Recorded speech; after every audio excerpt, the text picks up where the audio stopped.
Yeah, I know. I'm late on this review, but what had happened was Hulu, when this dropped day and date, I stupidly thought, "Hey, I'll watch this day and date." And it didn't have audio description. I ended up watching like the first 5 minutes anyway, just because I started getting into it, even without the audio description. So I watched a little bit into the film, which was enough to trigger Hulu thinking I needed to continue watching it, but then it like disappeared from my continue watching for a while, so I kept waiting for it to reappear. And then finally it reappeared in my continue watching. I don't know why it does that with movies. It keeps TV shows on there forever. But movies, God, if you don't watch it like within 24 hours of you starting it, it just vanishes and then will reappear whenever Hulu feels like having it reappear. Just like whenever. So I finally got to finish Fire Island so I could do my movie review of it. Luckily, it's still Pride Month, so it's just like 2 weeks later than originally intended. But and I watched it in parts, so this is just going to be a weird review altogether. But so what is Fire Island? I'm sure there are people out there who clicked on this and they were like, "What is this? Is this that concert that was like on an island?" And those like people, they went there because they thought they were going to have a concert, and then he just fed them cheese sandwiches? No, that's not what this is. This is basically gay Jane Austen. Best way to summarize that. It's very inspired. You could pretty much track the Jane Austen progress through the story, but we focus on a main group of friends, but we focus predominantly on, out of this group of friends, we focus on Noah and Howie. Of the two, Noah's the one who, has a lot of experience and talks about his exploits, and he's also the narrator of our story, and Howie is the slightly less experienced sexually of the two, and they're out here on Fire Island, which is this great gay palooza of people.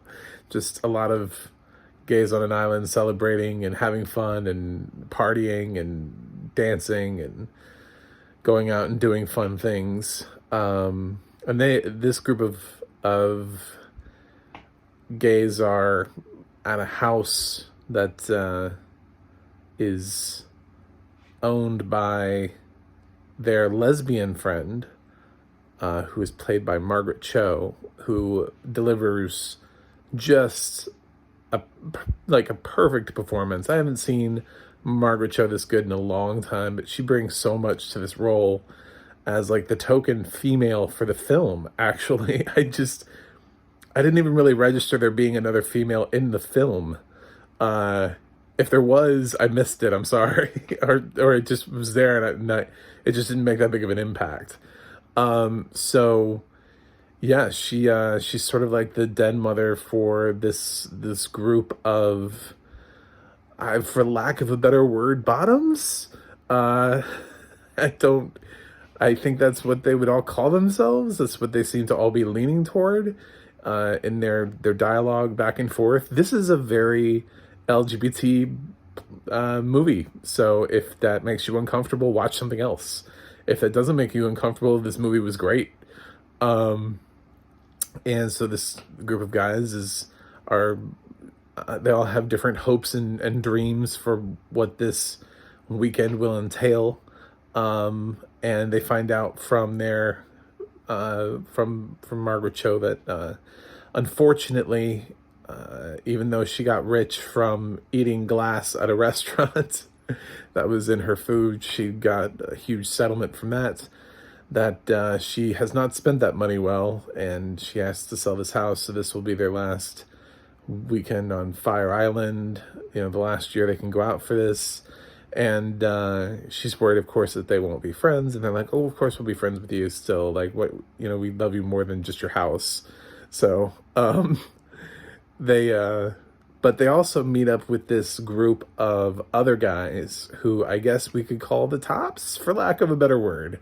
Um, they're the slightly more masculine group, and the main ones that you want to watch out for in that group are Charlie and Will.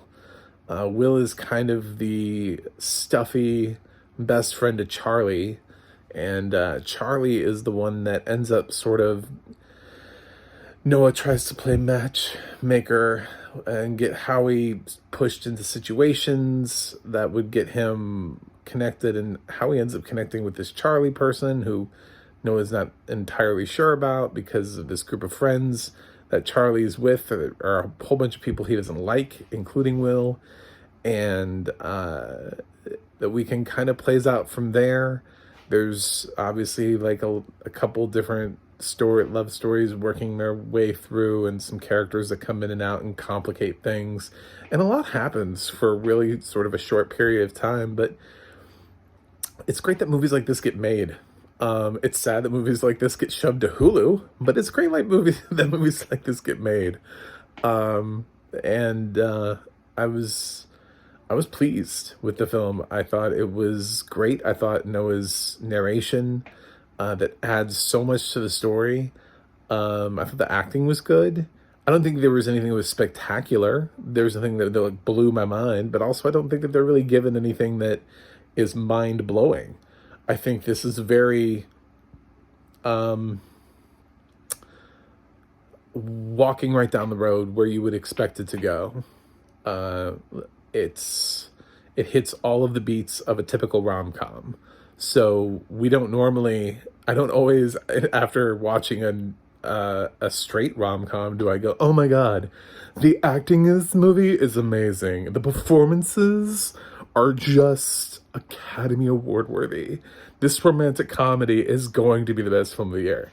I mean, sure, every once in a while you get something that gets like an Oscar nomination that feels just somehow a little head and shoulders above the rest, but generally most rom-coms are fluffy fun, and this just felt like fluffy fun. So if I had to praise the performance I'm going to remember the most, oddly enough, it's not going to be any of the guys. It's going to be Margaret Cho.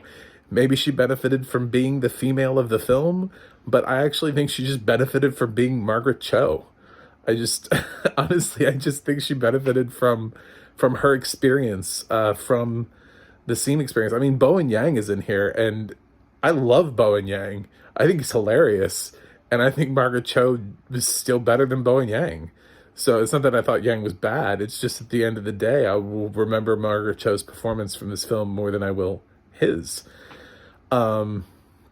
She just sort of she has some great lines, but she also has some serious moments, and she's always there to offer advice. It's just a really good role for her. The other guys, there are some guys that feel like sort of ensembled. Like the other friends, there are some friends that feel really inconsequential, and they just kind of like pop up and they're there, but they don't really have like a purpose except to make this weekend not look like it's just Noah and Howie went out and ran into Charlie and Will, because that would be possibly less interesting. So they added like extra friends into both of these groups, but none of the rest of the friends really, I mean, they're fine. I think I like the Noah and Howie team, Noah and Howie, more. I found them more entertaining because they just have more life. Charlie's friends are just kind of whiny bitches and kind of nasty.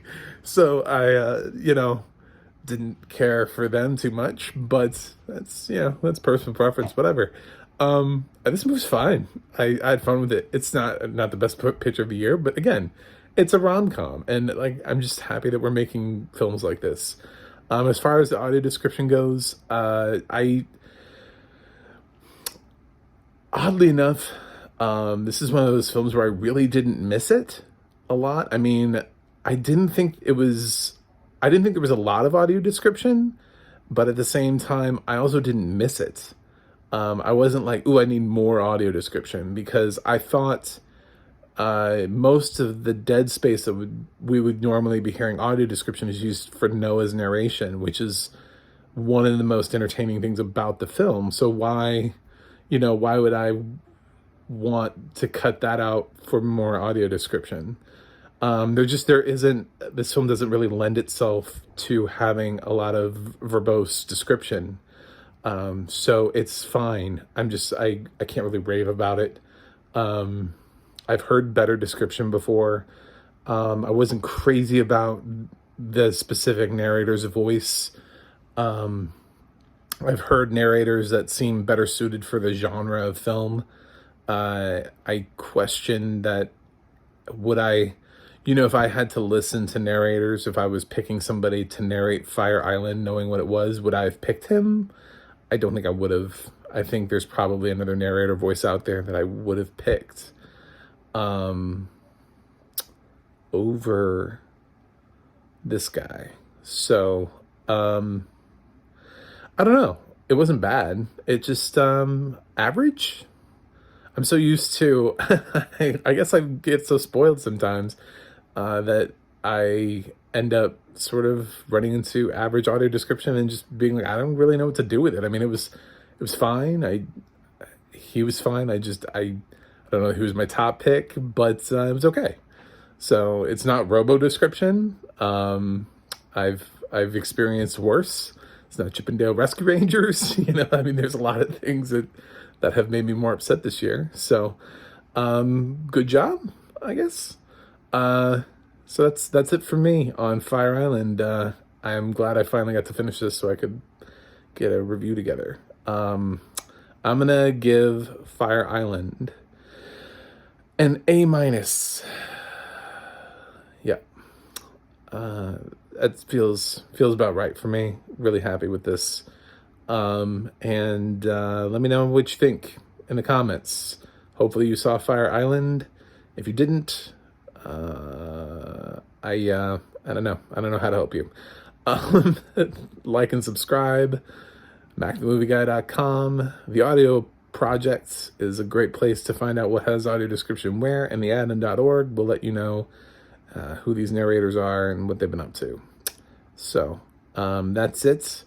Until next time, same bat channel, bitches.